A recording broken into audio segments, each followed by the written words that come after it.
perhitungan penyusunan atau amortisasi yang dipengaruhi oleh metode massa, manfaat dan jumlah yang disusutkan atau harga perolehan. Kemudian di dalam nilai perolehan, harga perolehan dihitung juga dan harga beli ditambah dengan biaya-biaya yang dikeluarkan sampai aset tersebut siap untuk digunakan. Demikian juga jika aset berwujud dibangun atau dibuat sendiri, maka harga perolehan merupakan akumulasi pembelian material, tenaga kerja, dan overhead pabrik. Jika perolehan aset dipengaruhi oleh hubungan istimewa, maka nilai atau harga yang diperoleh aset tersebut ditentukan secara berbeda.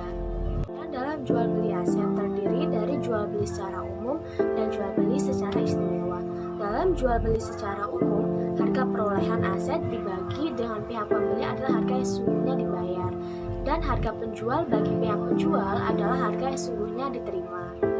Dalam jual beli secara istimewa, harga perolehannya adalah jumlah yang seharusnya dibayar dan dibagi pihak penjual, dan nilai penjualannya adalah jumlah yang seharusnya diterima.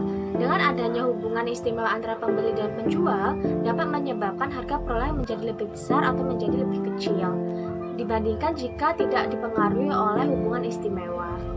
Dalam hal tukar-menukar, apabila terdapat aset yang dipengaruhi melalui transaksi tukar-menukar dengan aset lainnya, nilai perolehan atau nilai penjualannya adalah jumlah yang seharusnya dikeluarkan atau diterima berdasarkan harga pasar. Adanya PTA dan PTB, mereka sama-sama mempunyai harga pasar sebesar 20 juta rupiah, tetapi nilai sisa buku PTA sebesar 10 juta dan PTB sebesar 12 juta. Penyelesaiannya antara PTA dan PTB terjadi pertukaran aset walaupun tidak terjadi transaksi pembayaran antara pihak-pihak yang bersangkutan. Tetapi karena harga pasar aset yang dipertukarkan sebesar 20 juta, maka jumlah sebesar 20 juta merupakan nilai perolehan yang seharusnya dikeluarkan atau nilai penjualan yang seharusnya diterima.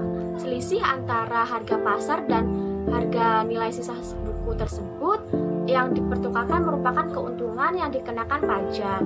Dalam pertukaran ini, PTA memperoleh keuntungan sebesar 10 juta dari harga pasar 20 juta dikurang 10 juta dari sisa buku, dan PTB memperoleh keuntungan sebesar 8 juta dari harga pasar sebesar 20 juta dikurang 12 juta dari nilai sisa buku. Yang ketiga, pengalihan aset dalam rangka pengembangan usaha berupa likuidasi, penggabungan, peleburan, pemekaran, pemecahan, dan pengambil alihan usaha. Apabila terjadi pengalihan aset, nilai perolehan atau pengalihannya dibedakan menjadi dua. Yang pertama, jumlah yang seharusnya dikeluarkan atau diterima berdasarkan harga pasar. Yang kedua, penggunaan nilai buku. Sebagai contoh yang pertama, PTA dan PTB melakukan peleburan usaha dan membentuk badan usaha yang baru, yaitu PTC. Nilai sisa buku dan harga pasar aset dari kedua badan sebagai berikut. Nilai sisa buku PTA sejumlah 200.000, nilai sisa buku PTB sejumlah 300.000 rupiah.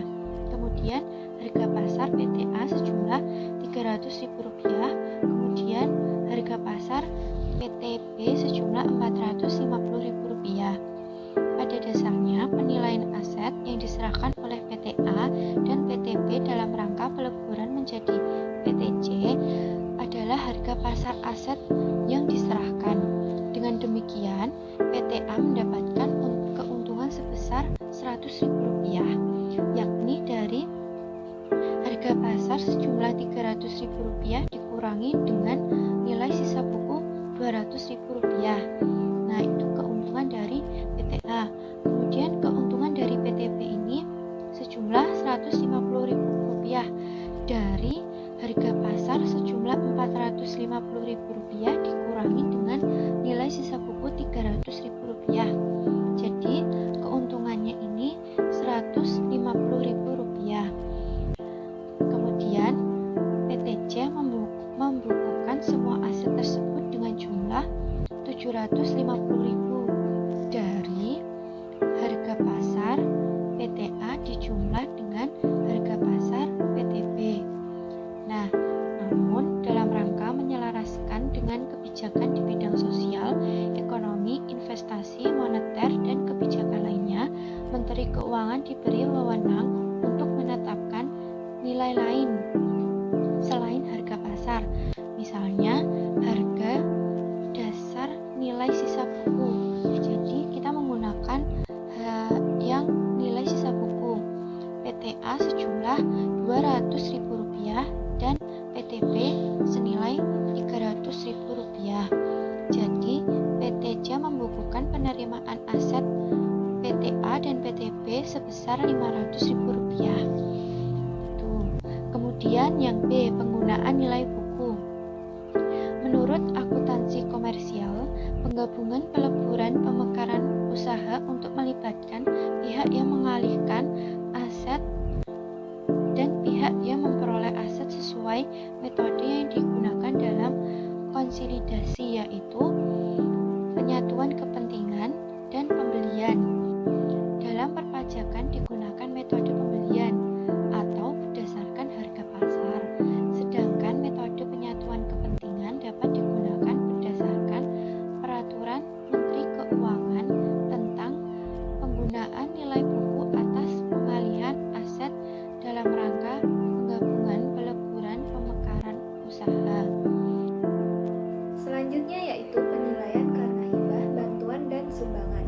Penilaian karena hibah, bantuan, dan sumbangan ini dalam hal terjadi penyerahan aset karena sumbangan atau bantuan hibah yang diterima oleh keluarga dalam satu garis keturunan oleh badan keagamaan, badan pendidikan, atau badan sosial, atau pengusaha kecil termasuk koperasi, sepanjang tidak ada hubungannya dengan usaha, pekerjaan, kepemilikan, atau penguasaan antara pihak-pihak yang bersangkutan, atau warisan. Nilai perolehan bagi pihak yang menerima aset adalah nilai sisa buku aset pihak yang melakukan penyerahan. Apabila wajib pajak tidak menyelenggarakan pembukuan sehingga nilai sisa buku tidak diketahui, nilai perolehan atas aset ditetapkan oleh Menteri Keuangan. Jika penyerahan aset tersebut tidak sesuai dengan syarat yang ada, maka nilai perolehan bagi pihak yang menerima aset adalah harga pasar. Selanjutnya yaitu pengalihan aset sebagai pengganti saham. Jadi permodalan suatu badan itu dapat dipenuhi dengan setoran tunai atau pengalihan aset. Jika permodalan tersebut dipenuhi dengan pengalihan aset, maka nilai aset yang diserahkan sebagai pengganti saham atau penyertaan modal itu dinilai berdasarkan nilai pasar aset yang dilakukan tersebut. Sebagai contoh, wajib pajak X menyerahkan 20 unit mesin bubut yang nilai bukunya 25 juta kepada PT Y sebagai pengganti penyertaan sahamnya dengan nilai nominal 20 juta. Harga pasar mesin-mesin bubut tersebut adalah 40 juta. Dalam hal ini, PT Y akan mencatat mesin bubut tersebut sebagai aset dengan nilai 40 juta dan sebesar nilai tersebut bukan merupakan penghasilan bagi PT Y. Selisih antara nilai nominal saham dan nilai pasar aset yaitu 20 juta. Dibukukan sebagai agio. Bagi wajib pajak PTX, selisih sebesar 15 juta merupakan objek pajak. Baik, perkenalkan, nama saya Hana Pramisti, NIM 165 akan menjelaskan tentang penilaian persediaan dan harga pokok penjualan. Harga pokok penjualan merupakan salah satu biaya langsung yang berkaitan dengan usaha, terutama pada perusahaan dagang dan perusahaan manufaktur.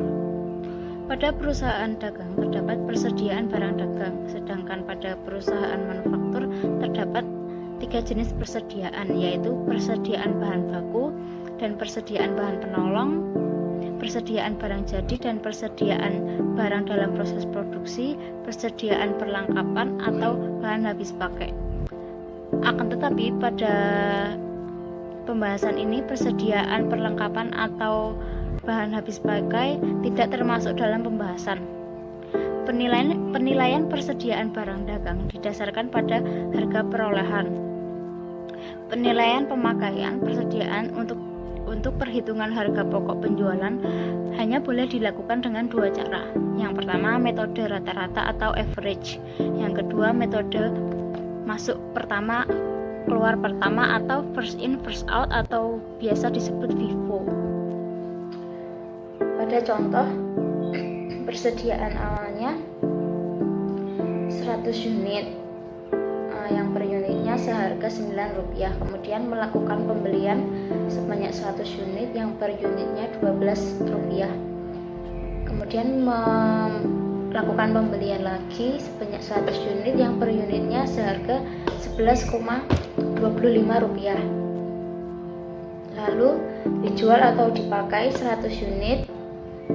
Dan transaksi yang kelima, melakukan penjualan lagi atau dipakai sebanyak 100 unit. Perhitungan dengan metode rata-rata. Pada sisa persediaan terdapat 100 dikali Rp9, jadi totalnya Rp900. Lalu membeli 100 unit yang per unitnya Rp12, jadi totalnya Rp1.200.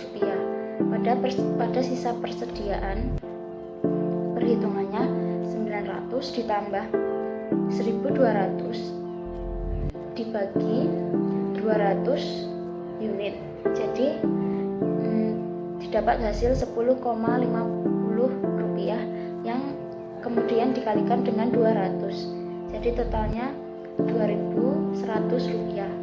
Lalu transaksi yang ketiga, melakukan pembelian 100 unit yang per unitnya Rp11,25, jadi totalnya Rp1.125. Pada sisa persediaan, perhitungannya 900 ditambah 1.200 ditambah 1.125 dibagi 300, jadi didapat hasil Rp10,75.000. Kemudian dikalikan dengan 300, jadi pada sisa persediaan terdapat Rp3.225.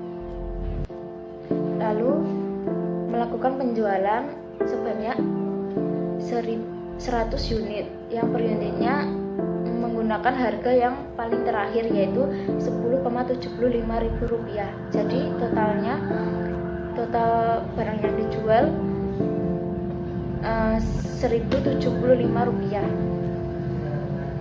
Kemudian pada sisa persediaan, karena persediaan keluar 100, jadi pada sisa persediaan 200 dikali Rp10,75 mendapat hasil total 2.100.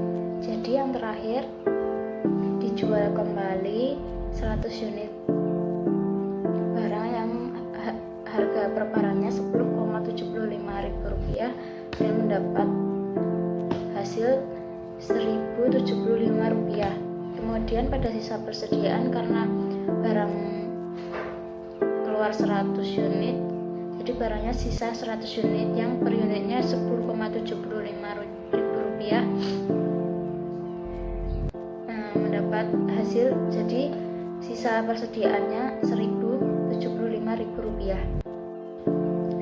Jadi besarnya HPP dengan metode rata-rata adalah Rp2.150.000, sedangkan nilai persediaan totalnya Rp1.075.000. Perhitungan dengan metode FIFO. Pada persediaan awal terdapat 100 unit yang harga per unitnya Rp9, jadi totalnya Rp900. Yang kedua, melakukan pembelian lagi sebanyak 100 unit yang harga per unitnya Rp12, jadi totalnya Rp1.200. Pada persediaan, jadi terdapat dua layer, yaitu Rp900 dan Rp1.200. Yang ketiga, melakukan pembelian lagi sebanyak 100 unit yang harga per unitnya Rp11,25. Jadi